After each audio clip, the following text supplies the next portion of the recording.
Welcome to the House of Truth. We're continuing on our series for the fall holidays, the fall feast. That is, we and by way of a short recap, we began with the Yom Teruah, the Day of Alarming, literally, also known as the Feast of Trumpets, and how for those who are watching and praying and doing their part to carry out the Great Commission, it's the Day of Escape, and we showed this, and the tribulation begins right right afterwards, right after that. Then we show on the other end of the tribulation, all the tribulation is leading up to the day of wrath. In the day, and the entire thing of the purpose of the day of wrath is to get the people of Israel to finally accept and call out Baruch Hashem Adonai, accept Messiah, Yeshua, as their Messiah, as to say Jesus, and that will complete the atonement for the Day of Atonement, because the atonement wasn't completed when he shed his blood. In the death of his death, burial, and resurrection, pictured by the spring priest, it's completed when they accept that covering for their sins by coming to him in total surrender. And then we looked at what that means. We looked at the renewed covenant. How they got to accept this when they to make him. They can't just give lip service. They have to accept the renewed covenant. In this renewed covenant, God's Spirit would write His laws on their hearts and minds, and they would now do them, the lesser matters as well as the greater matters. And anyone who would not, and all people of Jewish ancestry who are descendants of Abraham, Isaac, and Jacob, particularly to their fathers' lines, where they knew it, even if they didn't know it, would be gathered to the wilderness.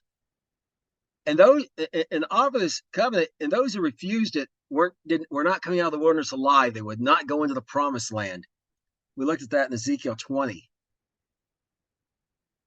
Well, now today we're going to look at the ones who did accept it, and what this does for them in today's lesson, where we talk about the restoration of Israel. We begin here in Isaiah 54, verses 1 through 5. Sing, O barren, you that did not hear. Break forth the singing and cry aloud, that you that did not prevail with child. For more with the children of the desolate than the child of the married wife, says the Lord. Enlarge the place of your tent. Let them stretch forth the curtains of your habitations. Spare not, strengthen your cords and strengthen your stakes. For you shall break forth on the right hand and on the left, and your seed shall inherit the Gentiles, and make the desolate cities to be inhabited. Fear not, for you shall not be ashamed, neither shall you be confounded. For you shall not be put any more to shame, for you shall forget the shame of your youth, and shall not remember the reproach of your widowhood any more. For your Maker is your husband, the Lord of hosts is his name, the Redeemer, the Holy One of Israel. The God of the whole earth shall he be called. So what we see here is Israel compared to a woman, an unmarried woman, who's lived shamefully and never had any children.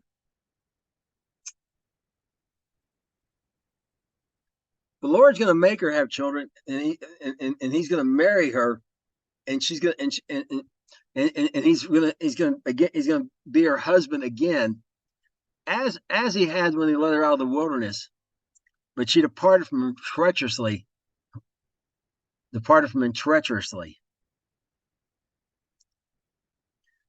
And those things are going to be forgotten.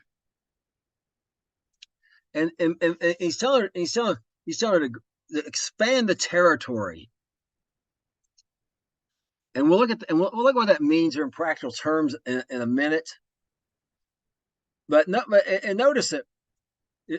You're expand territory by going to the left and the right, by going, and that's, say, if you're facing north, be going east and west, okay?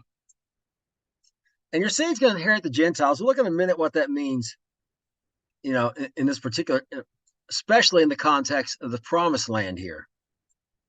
And those desolate habits or cities are going to be inhabited. Well, yeah, some of these cities have been rebuilt in modern times, but remember, on that day of wrath, every city is going to be destroyed. Every wall is going to fall down. Everyone's going to be reduced to living as refugees in the makeshift shelters. Not just in Israel, and the whole earth. But Israel is included there. But now she's being told those things are rebuilt. Your population is going to regrow, and you're going to expand to the left and rest. Not just being in Jerusalem and the area of Judea around about it, as we saw yesterday. And the reason is for all this because the Lord is going to be their husband now.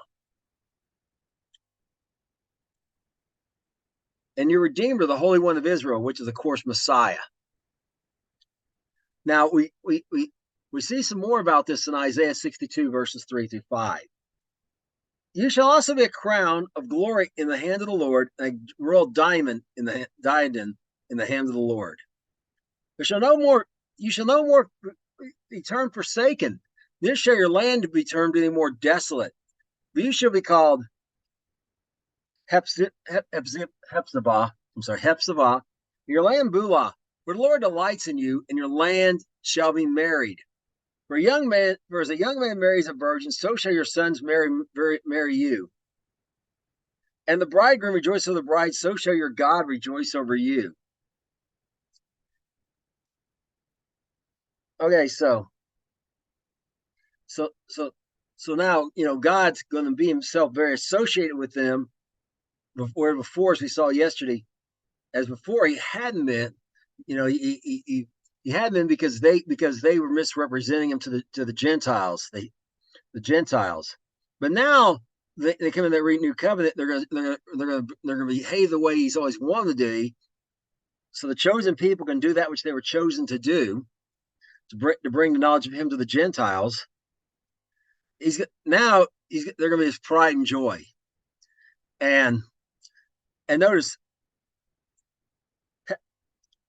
Hephzibah, you're going to be delighted. The Lord's going to be delighted.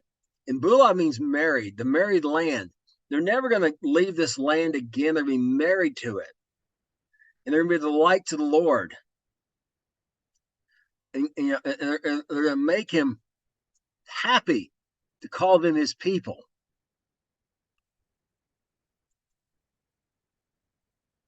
Now, Hosea 2, verses 14 through 17, read the following. Wherefore, behold, I will allure her and bring her into the wilderness and speak comfortably unto her. And I'll give her vineyards from thence. And the valley of Achor for a door of hope. She'll sing there as the day of her youth, in the day when she came out of the land of Egypt. And it shall be at that day, says the Lord, that you shall call me Ishi, and no more call me Baali. And I'll take out the names of Baalim out of her mouth. They shall no more be remembered by their name. Okay, you may notice Baalim, Baali are similar to Baal. And Baal literally means Lord. And it's the title, and really it's in the Canaanite language. And the Lord, why it says multiple lords, Baalim, is the Canaanites had various gods. So Lord was a title of some, for some of them, or what, of some of the chief gods or whatever that were in their idol system. And and of course these were cruel. Pictured as oppressing, demanding sacrifice people's children, etc. Just kind of harsh taskmasters. And the people of Israel, and Israel's never in this restoration will never look at the Lord that way again. Won't be calling him that, but calling him Ishi, which means my husband.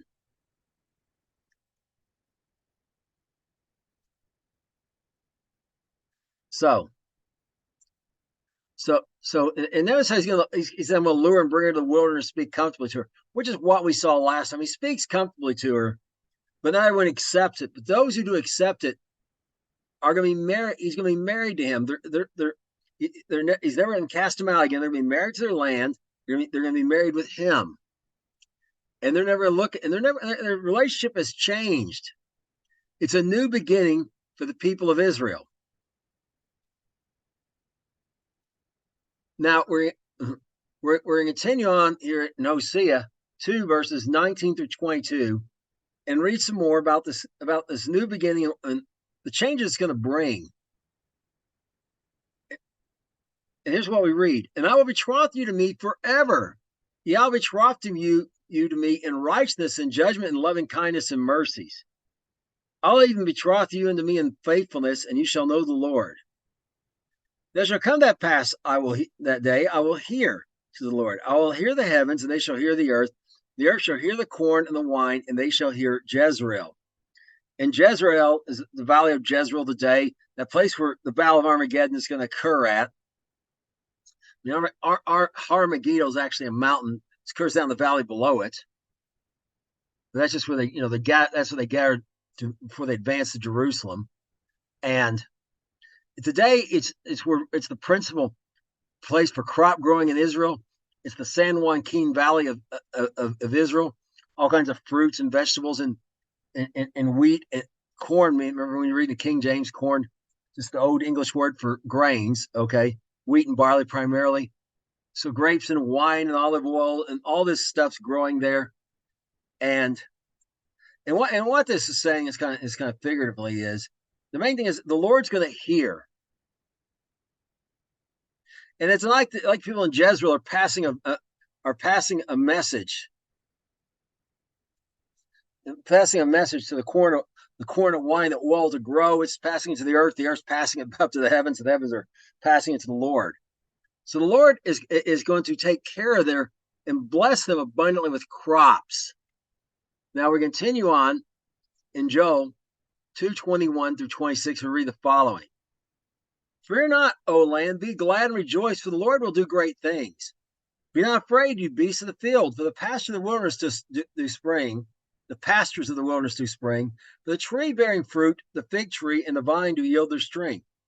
Be glad then, you children of Zion. Rejoice in the Lord your God, for he has given you the former rain moderately, and will cause to come down to you the rain, the former rain, and the latter rain in the first month. The floor shall be full of wheat, and the vats shall be overflow with wine and oil. I restore to you the years the locust has eaten, the cankerworm, the caterpillar, and the palmer worm, my great army which I send among you. You shall eat in plenty and be satisfied, and praise the name of the Lord your God, and that has dealt wondrously with you, and my people shall never be ashamed. Okay, the beasts of the field, the animals of the field, and it's talking, talking about cattle here and sheep and goats primarily here. That not to be afraid, because the pastures are going to come back in abundance.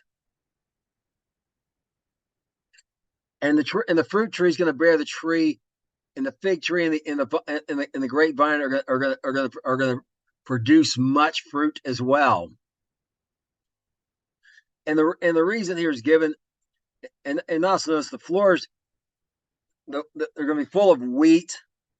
The vats are going to flow with olive oil from wine and olive oil. And the reasons given are because, one, the rain is going to come the right time of rain at the right time of year.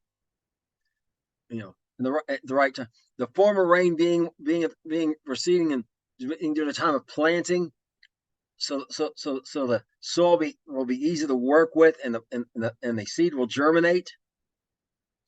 The latter rain, notice the latter rain's in the first month. It's Aviv, and the latter rain is at the time is towards time of harvesting.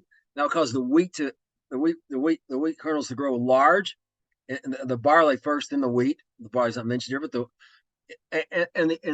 other things to grow large in their size, the olives, etc. So, and then then you have summer, and you don't have any rain at all, and also between the former latter rain, you have a period of snow, which is important for replenishing aquifers. So you're going to have all those. You have the ideal weather for your crops all the time, every year, and also you're not going to have any problem with these pests. And remember, he said there's a great army among them, in judgment. No amount of pesticide was going to solve this problem for them. When this comes during the tribulation, bread's going to be, bag of gold would buy you a slice of bread, so to speak, and because and this is part of why that's never going to happen again. They're not, everything's going to be organic. They have no reason for pesticide or anything else. Everything's going to work the way the Lord intended it from the earth in the beginning. And as a result of that, of course, they're going to have plenty to eat and not be satisfied. So you got plenty, and that pasture is okay. So now, behold, the days comes to the Lord that the plowman shall overtake the reaper, and the shredder gapes in that sows seed. And the mountains shall drop sweet wine, and all the hills shall melt. Okay, we're talking about crops so large that they're still reaping them. The reaper's still reaping them when it's time for planting. They perhaps haven't quite got them all in. The treader grapes is still out there treading grapes to be made to make grape juice and wine. When the guys come along to sow new seeds for new grapes. And the mountains are going to drop sweet wine. And here in North America, when they came along the area where the Concord is, they literally, there's grapes were such Concord grapes were such abundance that grape juice literally ran down. Would just drop everywhere and run down the mountains. So it's kind of the same ideal here. The vines being up on the mountains, and the hills shall melt. Well, that's a reference back to those dairy products we were looking at a moment ago. The flowing with milk. Most of your food that melts, you think about, it's dairy based: ice cream, butter, cheese. So and of course you got that pasture we talked about. So there's going to be an abundance of food here, and it's going to be every year. Food's going to be abundant and cheap, and it's not going to be, you're not going to run to the store one day and this crop did terrible this year, so we don't have any, blah, blah, blah. There'll never be a shortage of anything food-wise when Israel's restored. But more than just that, there's going to be a restoration of the people themselves. And Job 33:25-26 addresses this. His flesh should be fresher than a child's. He shall return to the days of his youth. He shall pray to God, and he'll be favorable to him. He shall see his face with joy, and he'll render unto man his righteousness. And think about a child's flesh. The opposite of perhaps an elderly person's flesh. People are just they're just not going to age the way we do it all today. And notice he's going to pray when he prays to God, that same theme we saw earlier. God's going to see him with his joy. He's going to see his face with joy, and God's going to be favorable unto him. He'll render unto man his righteousness. So God's going to be glad to hear from them. And and renew their youth, and make it like they're just eternally young, forever young. And then Isaiah addresses this some more in Isaiah 65:20. There shall no more thence, I say from there, an infant of days, or an old man that has not fulfilled his days. But the child shall be 100 years old, but the sinner being 100 years old shall be accursed. Okay, so people are back to the living like in the days before the flood. Living up to 1,000, close to 1,000 years, or maybe even 1,000 years. And we'll show another lesson that it really is 1,000 years. Really is 1,000 years. They're not. If they died at 100, they're considered a child. And if they died at 100, notice they're still being accursed. The only reason they would die young like die like that, and not not go out to 1,000 years, And because they died of old age, that's gone. But because they sinned, remember, the one who sins will die as part of that renewed covenant. So, if there's any among them that decide to rebel against the Lord, they're gone.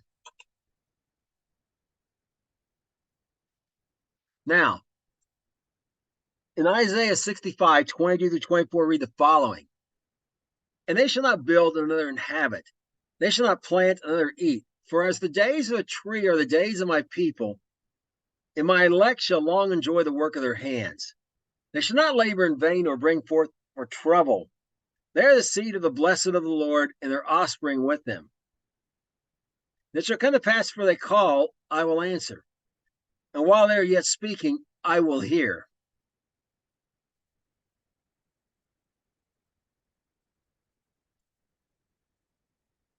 So, no one's going to come in, they're not going to build in vain anything.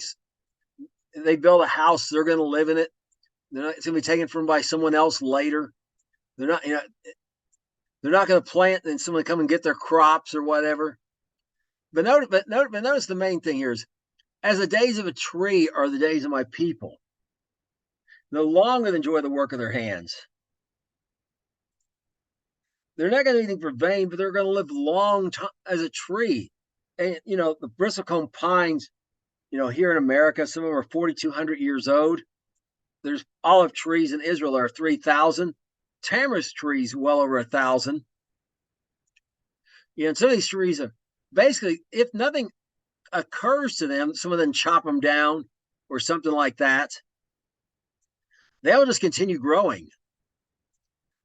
But they're, the bristlecone pine, particularly, the scientists actually think it's perhaps immortal in that regard, or semi-mortal. It can be chopped down, but if it's nothing like that, it'll just keep living. And that will be like the days of the people of Israel. They're not going to die, period, unless they sin. They're going to live this really long time, like these trees, 1,000, 3,000, 1,000 or more years. And everything they do is, and they're not going to bring forth trouble, they're not going to labor in vain. Everything they can do is succeed, because they're blessed in the Lord. And before they call, the Lord's going to answer them. He's going to be attentive to them, like that young man who just got married, attentive to the voice of his bride. So he's attentive to them, and looking for what they need before they even ask him for it. Because this is part of that restoration and that new beginning they're being given.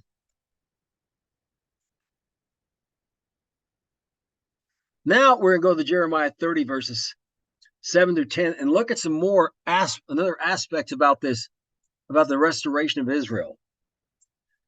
Alas, for that day is great, so that none is like it. It is even the time of Jacob's trouble, but he shall be saved out of it. It shall come to pass in that day, says the Lord of hosts, I will break his yoke from off your neck, and I'll burst your bonds, and strangers shall no more serve themselves of him. And they shall serve the Lord their God, and David their king, whom I will raise up unto them. Therefore fear not you, O my Jacob, my servant Jacob, says the Lord. Be dismayed, O Israel, for lo, I will save you from afar, and your seed from the land of their captivity.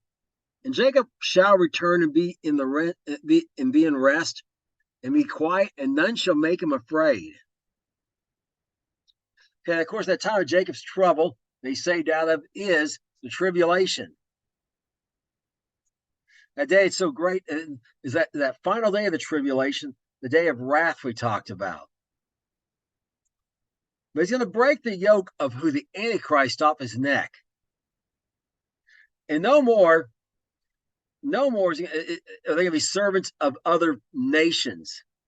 So they're going to be servants of the Lord. And David is going to be their king, whom he'll raise up. Remember, Messiah comes back with the saints and resurrected bodies, David being one of them. Now David is going to rule over them. It kind of gives an idea what all the resurrected are going to do. Remember, we're all priests and kings with Messiah. So they're going to have a supernatural ruler and we'll show a natural ruler as well in a moment. So, and the promise here is, of course, going to be brought back, and we looked at that last week, that regathering.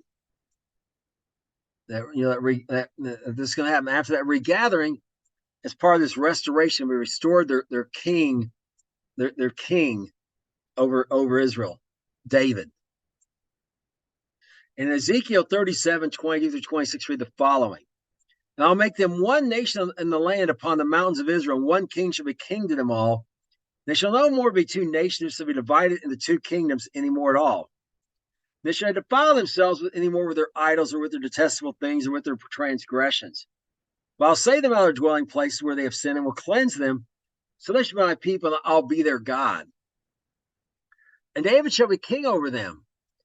And they shall have one shepherd, and they shall walk on my judgments, my statutes, and do them. And they shall dwell in the land I've given unto Jacob my servant, wherein their fathers have dwelt. They shall dwell therein, even they and their children's children forever. And my servant David shall be their prince forever. I'll make a covenant of peace with them. It shall be an everlasting covenant with them. I'll place them and multiply them, and will set my sanctuary in the midst of them forevermore.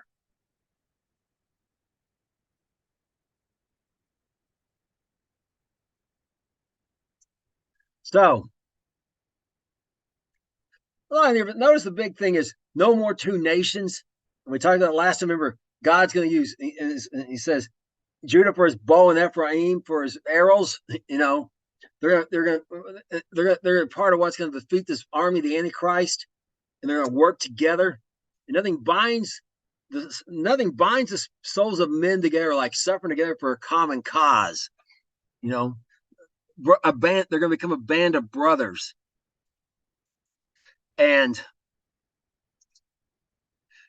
they're going to be cleansed, and God, He's going to accept them and be their God. And they're going to walk in His statutes, do His judgment. David's going to be the king over them. And David's going to be the prince. So we're going to restore that kingdom of Israel here. So it's not just the land's restored, but also the government over them is going to be restored through David, their king. And notice also a mention here of they're going to have peace with God forever, and He's going to have His sanctuary, His temple in the midst of them forever. Now in Hosea 3 verse 3-5, we read the following this about David. And I said unto her, you shall abide with me today, shall not play the harlot, nor shall be for another man. So I will also be for you. For the children of Israel shall abide many days without a king, without a prince, without sacrifice, without image, without an ephod, or without a teraphim. And afterwards shall the children of Israel return and shall seek the Lord their God and David their king, and shall fear the Lord and His goodness, in the latter days. Okay, so in the first part, Hosea actually talking to his wife Gomer, who's a picture of Israel, and he's a picture. God called him to marry this harlot and put on this plate for Israel. And in the same way, it's going to be with Israel, though. They're no longer going to play the harlot and be for another man and be for another nation, for another God. And He's going to be for them as well. Okay, so and the church, and they're going to abide with, because the children of Israel. Notice when he wrote this, abide like a king or a prince without an image or teraphim. Well, those are interesting because oaths refer to idolatry, and ephod, and the ephod, of course, is the priesthood. And again, from his time, many days that did happen. After the Antiochus Epiphany thing, no more idols were in the land. But then, of course, they didn't really have they have a king from the throne of David. From the time of the exile on. But they didn't have a ruler at all. They were scattered among other nations, and in the day they don't have the priesthoods not in place and the sacrifice isn't in place. And all those things have gone on, but they're all going to be restored. And David is going to be restored as their king. Not only his descendants, David himself. And so the kingdom is going to be restored and so is the temple. And it's a different, it's not the same one this Antichrist desecrated. That's going to be destroyed and replaced with a bigger, better, newer one. Okay, in Isaiah 11:14, we're now. Oh, we mentioned David here, and we mentioned earlier that they were to inherit the Gentiles. Now we're going to look at that here in Isaiah. We're starting here in Isaiah. Well, what's that mean in terms in respect to the promised land, particularly? And we're looking at Isaiah 15:11-14. We read this: "They shall fly upon the shoulders of the Philistines upon the west. They shall spoil them of the east together. They shall lay their hands upon Edom and Moab, and the children of Ammon shall obey them." Okay, remember, they stretch their cords, go to the left and right, and you're facing north, that's east and west. Or right and left, I guess. That's west and east. And so they are, the Philistines. Remember, they're just they're in that central part of what's Israel today, not the Gaza Strip, not the West Bank, and not across the river over the border in the country of Jordan. Okay, but they're gonna go across there, and they're gonna subdue all these people. It's worth noting none of these people are Canaanites, by the way. The Philistines were invaders. It literally means they invaded the land of Canaan, and the Moabite and the Ammon and Moab were descendants of Lot, and Abraham gave some of the promised land to Lot, if you remember, gave him an inheritance in it because he had raised him as his son when his brother died. Edom, of course, Edom's from Esau, the brother of Jacob, and God gave them a place too. Well, they're gonna lay hands on these first two, and they're gonna destroy the men, and the women and children are gonna come over, and they're gonna be absorbed into Israel, and the children of Ammon are not necessarily gonna be destroyed, but they're also gonna come into obedience to them, as well as they expand outward to the west across the Jordan River. And in Amos 9, verses 11-12, we read the following: "In that day I'll raise up the tabernacle of David that has fallen, and close the branch thereof, and I'll raise up his ruins, and I'll build in the days of old. They possess the remnant of Eden, and all the heathen which are called by my name, says the Lord who does this." All the Gentiles that are called by the name of the Lord. So there's going to be a remnant of Edom. Yes, Edom as a people group is going to be gone. Moab's going to be gone. There's not going to be these ethnic groups of Philistines. The people that are part of those ethnic groups some of them will survive and we'll see what happens to them in a minute here. But the remnant, they're all going to be called by his name. They have also, so the ones who are going to survive are going to come into covenant under this renewed covenant as well. It was, as we mentioned, and we showed, what just because God makes it with Israel doesn't mean it's only concerning Israel. God's covenant concerning the promised land was only made with Abraham originally. People who weren't even there, weren't even born yet, were affected by it yet. And then remember, it included cursing and blessings to all the, to everyone on earth, on how they, with respect to how they treated Abraham and his descendants. So just because the covenant's not made with a particular group initially, doesn't mean it doesn't affect them, and they don't have a part in it. And so these they're called by his name. Remember, God's going to call the people of Israel by his name when they accept the renewed covenant. So we're going to get called by his name as accepting the renewed covenant. So those among Edom and all these other Gentiles are here in the promised land, they accept the renewed covenant, be called by his name. In Zechariah 9, verse 3-7, we're going to read about a little bit more about this, and include a group that that didn't come into peaceful agreement, there, who's inside this land that God's in the borders of the land that God's going to give, and that's where we're going to begin at. Tyrus did build herself a stronghold, and heaped up silver and dust as gold as the mires of the streets. The Lord will cast her out, and he will smite her power in the sea, and she shall be devoured with fire. Ashkelon shall see it and fear. God shall see it and be very sorrowful. Ekron, for her expectation, shall be ashamed. And the king shall perish from Gaza. and Ashkelon shall not be inhabited. And a bastard shall dwell in Ashdod, and I'll cut off the pride of the Philistines. I'll take away his blood out of his mouth, and his abomination between his teeth, and he remains. Even he shall be for our God. He shall be as a governor in Judah, and Ekron as a Jebusite.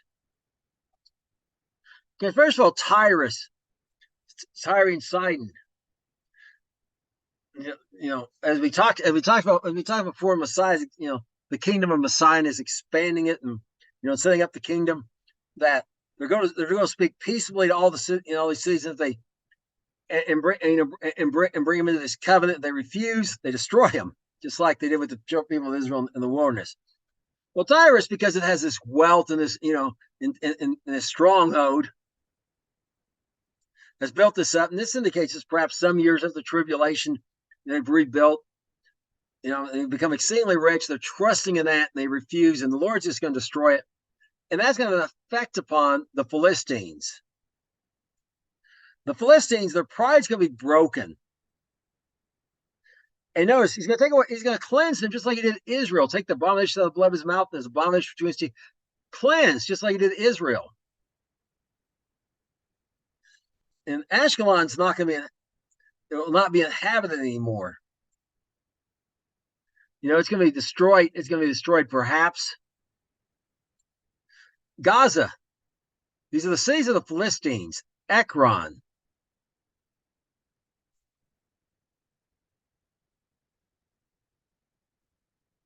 And of course, Ashdod. That's 4 of the 5 cities of the Philistines that were told about in the Bible.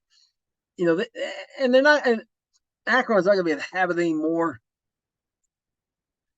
And a bastard going to dwell in Ashdod. It's going to be a place where people who were born to an illegitimate birth, whose father, whoever was a sperm donor to their mother, didn't marry him.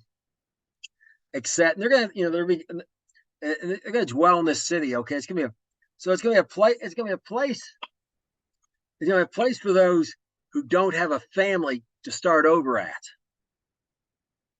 But notice that they're going to be as a governor in Judah. They're going to be given an equal voice in the government, just like the native-born descendants of Abraham, Isaac, and Jacob. In Ekron is a Jebusite. Remember the Jebusite. Remember one of the Jebusites who he tried to give David the threshing floor. David said no, and then bought the Temple Mount for him. And they're connected with the temple in the worship. Okay, and they were spared, and they were because they turned to be for God. Well, Ekron will be that way as well. So these also we can see are going to be brought into this renewed covenant as well. So so all these people inside the borders of the Promised Land are going to be, they're going to be offered the renewed covenant. Those accept are going to be kept alive and brought and will be for God and be a blessing and have a blessing just like Israel upon them. And just like Israel out in the wilderness of the regard, those who reject it are going to be destroyed. And that's going to be across the entire Promised Land.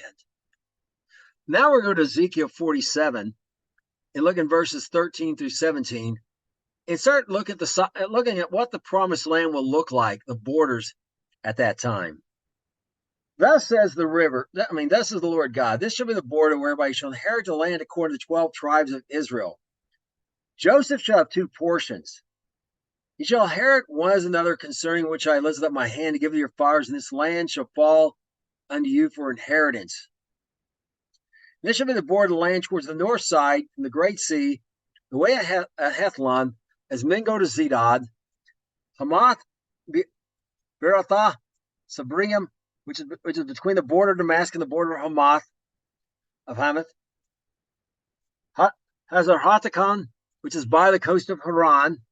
And the border of the sea shall be from Hazaron, the border of Damascus, northward, and the border of Hamath, just to the north side. Okay, notice which is by the coast of Haran. Haran is halfway. That's Abraham's brother. And when Abraham left Haran, he went over the Euphrates River. He crossed over the Euphrates. Hebrew literally means to cross over. So that tells us this is going to go all the way over here to the Euphrates River there in the north. Okay, so it's going to it's going to go from just south of of Damascus today, more or less a straight line from the Mediterranean Sea over to the Euphrates. Okay, and that's going to be the north. That's going to be the north border. It's perhaps a little less smooth than that, but it's given this description. But that's kind of the ideal there. Okay. Now we're gonna look at the east border. We're gonna look at the east border and the west border, the south borders. In Ezekiel 48, we continue on verses 18 through 22. And the east side you shall measure from Iran, from Damascus from Gilead, and from the land of Israel by Jordan to the border of the East Sea, and this is the east side. And the south side towards Tamar, even the borders of Strife and Kadesh, in the river to the great sea. And this is the south side, southward. The west also shall be the great sea from the border till a man come over against Hamath, this to the west side. So you shall divide the land unto you according to the tribes of Israel. It shall come to pass, so you shall divide it for a lot, for an inheritance unto you. So the strangers that sojourn among you shall beget children among you, shall see them as born in the country among the children of Israel, and they shall have an inheritance with you among the tribes of Israel.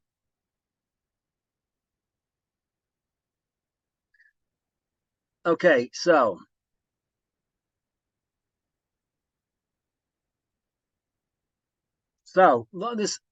this east border is a little interesting. It's going over there from the measure from Haran. Okay, notice over there again, right? From Damascus and Gilead to the land of Israel by Jordan. Well, Haran's over there, way over there, by the Euphrates River in what's today Iraq. Well, you're gonna go from there, asking Gilead. And Gilead, remember, was on the east side of the Jordan River. And you're gonna go to the East Sea. The East Sea, of course, is the Dead Sea, and it's a little fuzzy about the shape there at that point. Because what about the rest of the east side? You go straight down. You go straight down to the Red Sea, down to the. Well, the reason why is there's going to be this big barren area, some barren areas in this land where we described. We're told that won't be inhabited like the mountains of Esau, like Set. Okay, they're inside the land promised to Abraham. They're going to be left uninhabited. So you're going to go. So where that area starts, that's going to form that unspoken east border, east side. Now the south side gives some more insight into this. It's going to go from Tamar even to the waters of Strife and Kadesh. He said, I remember Kadesh, the waters of Strife were in the wilderness, right? We're in the wilderness. And south side southward.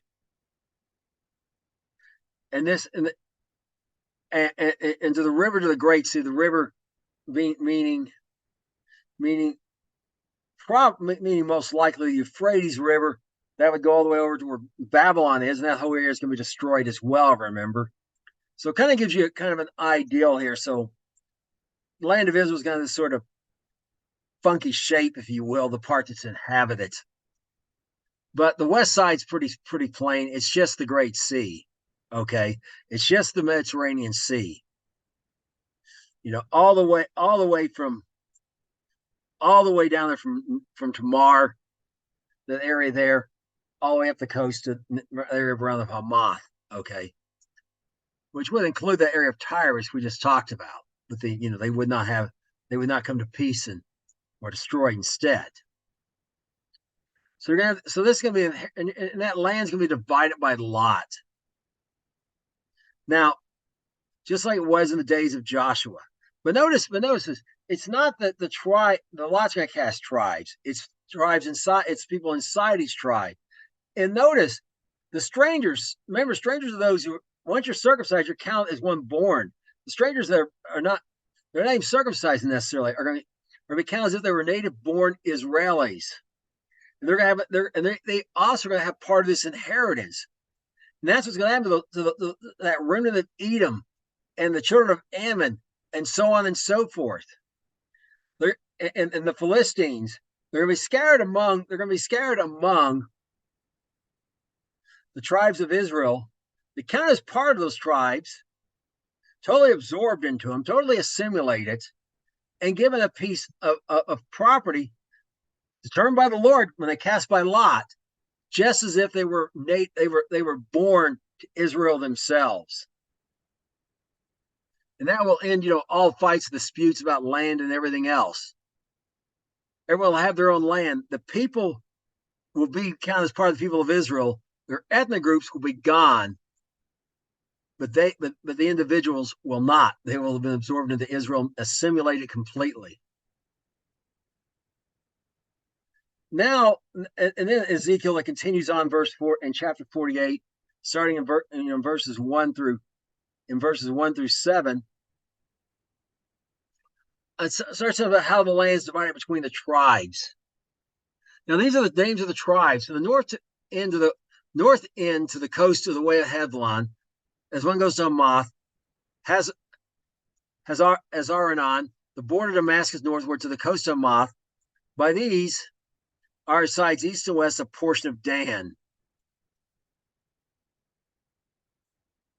And by the border of Dan from the east side to east to west, from the east side to the west side, a portion of Asher.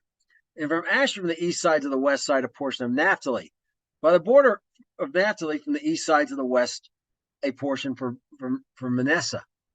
By the border of Manasseh from the east side to the west, a portion for Ephraim. By the border of Ephraim from the south side, even to the west side, a portion for Reuben. By the border of Reuben from the east side to the west side, a portion for Judah. So now we'll get to Judah in a moment. But notice that 6 of these tribes are mentioned here, and they're going to be north of Judah. Okay, and they're given strips of land that run east to west. So they all got a part of the coastal land of the coast of the Mediterranean Sea, and and so on and so forth, and some of the farmland and some of this land type land. All of it's included for each of these tribes, and they're just in these strips that go east to west. And it's not, they're not. Remember, man came up with this map and drew it with Joshua, and then they cast lots, and the Lord decided. But now this is the Lord Himself delineating it. And of course, it'll be different because it's covering the entire promised land, minus those parts that that God's cursed and said are going to be perpetual desolations, or wildlife reservations. Really, we'd say in our day, like the area of Babylon, where all this wild animals are going to live there, nothing else, right? So, but no people's going to live there. And it's going to, so you're going to have 6 tribes from Judah, and notice Ephraim and Manasseh are right next to each other, both of course being from Joseph. So there's 2 portions there for Joseph, for Joseph,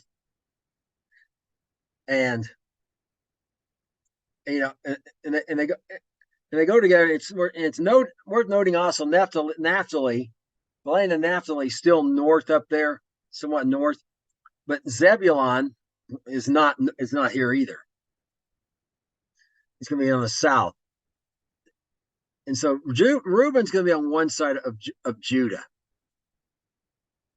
So now we're going to look inside this area of Judah itself, because inside of Judah, there's some more divisions. It's not like the others where all of just going east to west belongs to Judah. And here's what we read in Ezekiel 48, verses 8 through 12. By the border of Judah from the east side to the west side shall be the offering which you shall offer of 25,000 reeds in breadth, and in length as one side of the other parts of the east side and the west side, and the sanctuary shall be in the midst of it. The oblation you shall offer to the Lord shall be 25,000 in length and 10,000 in breadth. And And for even them as the priest shall be a holy oblation for towards the north, 5,000 in breadth, and towards the west, 10,000 in breadth, and towards the east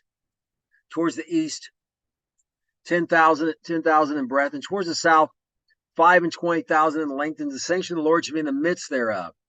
Then shall be the priests that are sanctified, the sons of Zadok, which kept my charge, shall not went astray when the children of Israel went astray, as the Levites went astray. And this oblation of land is offered shall be offered him as the thing most holy by the border of the Levites. Back in Ezekiel chapter 20, I told us this reed was a little over 10 feet long, is six cubits in a hand, which is a quarter of a cubit, which makes it a little over 10 feet long. And so that's the reed. It's the size of these reeds we're measuring by. So 20, so 20 and 5,000, 20 and 5,000 would be roughly 50 miles. So, so you got this area 50 mile by 50 miles in the middle of Judah, in Judah there, where these things are given. And inside there, you have an oblation to the Lord that's 10 miles wide, and 25 miles in length. And that's where the priests are going to be.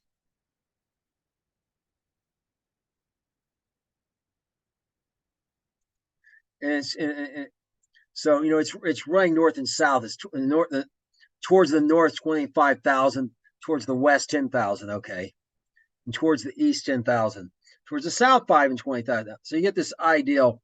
It's 10 roughly 10 miles by 25, and the sanctuary of the Lord is in the middle of that. And the priest, and that's inside that 50 mile by 50 mile area we just talked about. So it's a 10 by 50 mile area. So it's a pretty, a good, a 500 square miles for the priests to live in.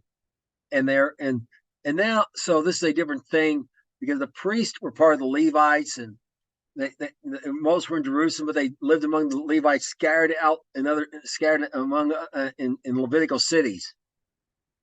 But now they're going to have their own space for real. A lot of Jerusalem was given to them, but now they're going to have their own area. And right next to them is going to be the Levites. In Ezekiel 48, verse 13 through 17, we read the following: over against the border of the priest shall have 20 and 5,000 in length, 10,000 in breadth. All the length shall be 5 and 20,000, and the breadth 10,000. They shall not sell nor exchange it or alienate the first fruits of the land for his holy name of the Lord. And the 5,000 are left in breadth over against the 5 and 20,000 shall be a propane's place for the city. For dwelling and for suburbs of the city shall be in the midst thereof. And there shall be measures thereof. On the north side, 4,500. The south side, 4,500. The east side, 4,500. The west side, 4,500.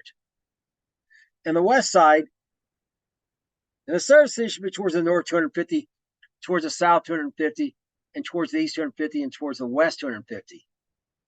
So what you have in the middle of that is this 5,000 by 5,000. This 5,000 by 5,000 area, which is about a 10 mile by 10 mile area here. Okay.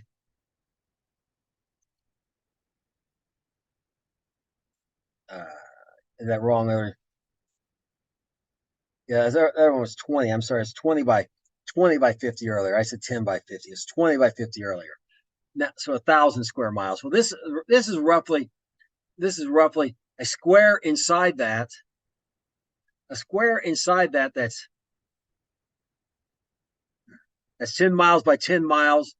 And inside there, there's this area that goes all around it. that goes all around it for 450, which is about a mile. So about a mile around it. 450 reeds is about a mile. You got this green area, and you got the square there, and that's in this. And so that green area is the suburbs talking about. It's not a suburb like we think of populated with houses. It's a park area, and perhaps people have cattle raising there, that kind of thing. Okay, grazing there, that kind of thing. So you got that inside there, and those the priests can't sell or exchange it. They could previously they could sell it and get it back at the year of jubilee or whatever. But the priest, this land of the priest, the Levites, they can't even they can't sell or exchange it because it's holy unto the Lord. It says they're just living there. Okay. And this is the Levites who we're talking about. And the Levites, as well as the priests, against the board of the priests, the Levites. This is the Levites here we're talking about. They're also going to that 50 by 25,000 square area, okay, or 20 by 50 mile square area, about 1,000 square miles. That is. That they're going, and this is new also. Remember they didn't have an inheritance. They were scattered among. They were scattered. They were given Levitical cities. The Lord is supposed to be their inheritance. They didn't have any land of their own, and they were scattered because of that. Because of what they'd done. Levi and Simeon had done. Jacob said that their descendants would be scattered among the tribes of Israel. So they were, and they didn't have any land of their own. But now they do. It's a new beginning. Now in Ezekiel 48 verse, we continue on verse 22 through 28. And we read about some more about this division of the land. Over against possession of the Levites, the possession of the city be in the midst of that which is in the princes. Between the border and the border of Benjamin shall be for the prince. So south here, okay, this prince is getting this giant chunk of real estate all for him. And if we're understanding this right, he has this piece of real estate that's 5,000 reeds by 25,000 reeds. He's getting a 50-mile by 10-mile stretch of real estate just for him. He's getting 500 square miles. That's for him and his family, and that's it. So a much bigger portion than anyone else. Now the rest of the tribes. Now for the rest of the tribes, so now we've got out of that border, that area of Judah, and that thing, and those things that are inside of Judah. And we get back to these tribes, and notice we have Benjamin, and let's just read it. Moreover, for the possession of the Levites and the possession of the cities should be in the midst, which is in the prince, the border of Judah and the border of Benjamin should be for the prince. The rest of the tribes from the east side and the west side, Benjamin shall have a portion. By the border of Benjamin from the east side and the west side, Simeon shall have a portion. By the border of Simeon from the east side and the west side, Issachar shall have a portion. By the north side, from the border of Issachar to the east side of the west, from the east side to the west side, Zebulun shall have a portion. By the border of Zebulun to the east side of the west side, Gad shall have a portion. And by the border of Gad, southward, the border shall be from Tamar into the waters of Strife and Kadesh into the river toward the great sea. And again, that river is presumably the Euphrates. Although, if you look at the Dead Sea, on the topographical map, you can see there's kind of where it looks like a river used to flow through it, and perhaps that's what it's referring to. And we'll see why I say that in a moment. But regardless, Gad's in the very southern part here. Now notice of Benjamin's two tribes here are particular worth noting. Notice Benjamin's right near Judah again. And remember when the lots were cast in the day of Joshua, Benjamin was right next to Judah. When the 10-tribe kingdom divided, Judah, 2 tribes stayed with Judah, one being Simeon because he only had cities scattered inside of Judah, and Benjamin. And now Benjamin is still now in this kingdom, in this messianic kingdom, Israel's restored. Benjamin's going right next to Judah again. And why is that? Well, it goes back to Judah. Judah promised to take care of Benjamin, if you remember. If you remember in the story of Joseph, if he didn't he took Benjamin down to Egypt and said he'd bring him back to Jacob safely. If he didn't, he'd forfeit his own life. So Judah's always been kept close to Benjamin for protection. It's that bond of loyalty between the two, and that bond will continue. Now Simeon will no longer be scattered throughout Judah in cities of Judah, but it's going to have their own property, their own land. And of course, you're going to have farmers and so on and so forth. And you may be thinking, if you look at Israel today, this part, once you get very far south from Jerusalem, once you get south of Hebron, there's nothing there. Well, we'll discuss that in a moment, okay? It seems like the people getting the northern portions are the people getting moved down there in the south are getting kind of gypped. Well, kind of shortchanged, but we'll see that that's not the case in a moment. So just note those, but that's what noteworthy of these two tribes. So it's a new beginning again, just like when there's a new beginning after Noah. God the world changed. People's lifespans have changed. We've already seen. Okay, and remember that curse on the ground, taken away in part, but now, no more at all. At least here in the promised land at this point. There's still thorns and thistles we deal with today, but not like they did back then. But there's nothing like that at all to deal with in this new beginning under Messiah.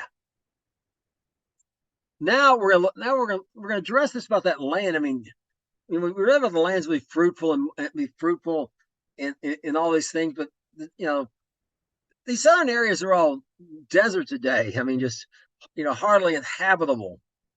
There's just a place where there's some water, there's some habitation, and that's about it. Well, that's the day. But the world, as I said, it's going to change, just like it did after the flood. And the promised land is going to change. And here's what we're going to see here in Ezekiel 47, verses 6 through 11. He said unto me, Son of man, have you seen this? Then he brought me and caused me to return to the brink of the river. When I returned, behold, the bank of the river, there were many trees on one side and on the other. He said to me, the waters that issued out from the east country go down to the desert and go into the sea, which is being brought into the sea. The waters shall be healed. It shall come to pass that every living thing that lives, which moves, wherever so the water shall come, shall live. And there shall be a great multitude of fish, because the water shall come there, and they shall be healed. Every living thing that lives there lives wherever the water comes. And it shall come to pass that the fishers shall stand upon it, the bank, from En-Gedi even into Eneglaim, and they shall be a place to spread forth their nets. And their fish shall be according to their kinds, and the fish of the great sea, exceedingly many. But the miry places thereof and the marsh thereof shall not be healed. They shall be given to salt. Okay, so En-Gedi, as you know, is an oasis that's down by the Dead Sea.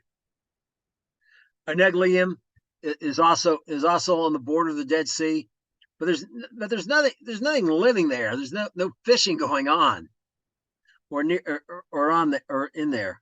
So they're going to be fishing out of the Dead Sea, because the Dead Sea is no longer going to be dead. The miry place, there's going to be muddy areas, going to be given over to salt on the edges, marshes with salt marshes around the borders, perhaps showing the salt that was there. And of course, the salt itself also has value. People can harvest that salt in these miry places, perhaps fairly well, in all these marshes. Okay, they're not going to be healed, but everything else, the Dead Sea will no longer be dead. It's going to be full of fish, the same kinds that come from the Mediterranean, that live in the Mediterranean Sea. And there's going to be many trees on the banks of this river as well. It's not uncommon where there's, you can go in the desert out in the Great Plains or whatever, in a desert area, and you can spot a river because you can see trees out in the distance growing up beside it. So there's going to be many trees here, and we'll discuss those trees in our next lesson in more detail. But the main thing is this river is going to come out, and this river is going to heal. It's a river of life in many ways. It brings life to whatever it touches, and even gives life to the Dead Sea. And we read some more about this river in Joel chapter 3, verses 6 through 8. The Lord shall also roar out of Zion, and utter his voice from Jerusalem. And the heavens and earth shall shake, but the Lord will be the hope of his people, the strength of the children of Israel. So shall know I am the Lord your God, dwelling in Zion, my holy mountain. Then shall Israel be holy, and there shall no strangers pass through any more. There shall come to pass in that day, the mountains shall drop new wine, the hills shall flow with milk, and all the rivers of Jordan of Judah shall flow with waters, and a fountain shall come forth out of the house of the Lord, and shall water the valley of Shittim. So the valley of Shittim is that area around the Dead Sea as well, mostly dead, and particularly it's not talking about that part a little north of the Dead Sea where Jericho was. Where Jericho is, and where Sodom and Gomorrah was, it was green and fertile. It's this dry, barren area, but it's not going to be dry and barren no more. You're going to have waters everywhere. And notice the rivers of Judah are going to flow with waters, okay? All the rivers. Today, Israel, in the southern part particularly, if by Judah you meant the former kingdom of Judah, that'd be southern Israel, is full of wadis. And wadis are just where an ancient river was, and there is no water flowing there, and it's made a canyon and the like. Yeah, they're kind of nice to hike through or whatever, but they're not good for crops. Okay, all of these are going to be full of water. All the rivers of Judah are going to flow with water, and notice the source of all this water is the house of the Lord. That fountain, that river we just read about, is going to come from the house of the Lord, the temple. So all the land is going to be fertile, and we're going to grow crops, and again dairy animals, particularly the milk. There could be milk sheep, milk goats, or milk cows. That pasture land we talked about, grapes. Okay, that they're going to drip with new wine. You're going to have those grapes dripping like Concord grapes dripped when the earliest settlers came to the North America, where they literally grape juice all over the forest floor and even dripping down the sides of hills. So just growing wild like that. And of course, in this top part here about where the Lord's going to roar out of Zion, that's again talking about that day of wrath when the heavens and the earth shake. The Lord's going to flip and become the hope of his people Israel when they accept that new covenant. So all these things are going to happen. Once there's no stranger going to pass anymore through anymore, doesn't mean they're not going to come visit Jerusalem, and no tourists. It means like the Romans passing through to occupy it. Okay, there'll be no more armies marching through Jerusalem and to take control, because the Lord their God's going to be dwelling in his holy mountain, in Zion's holy mountain, and Jerusalem will then be holy because the Lord's there. And we wrap up with this here in Zechariah 14:8. And it should be in that day that the living water shall go forth out of Jerusalem. From Jerusalem, half of them towards the former sea, and half of them towards the hinder sea. In summer and winter it shall be, because the rivers are never going to stop flowing like sometimes it can happen in some areas where they depend on snowpack. Where they may freeze over, or in the summer, the snow's all melted, the aquifers have been filled, but now they're all drained and the rivers start being dried. No, it's going to be continually flowing all the time, and that's how the fish are going to get from the Mediterranean fish types. The same types of fish the Mediterranean are going to end up in the Dead Sea. This river is going to come out of Jerusalem. It's going to come out on the south side of Jerusalem. It's going to split, going east and west, and they're going to travel just like the rivers from the Garden of Eden split into four other rivers. So it's going to split into two, one going east of the Dead Sea, one going west of the former sea. The former sea is the Mediterranean. The hinder sea is the Dead Sea, and so the fish are going to be able to travel through there.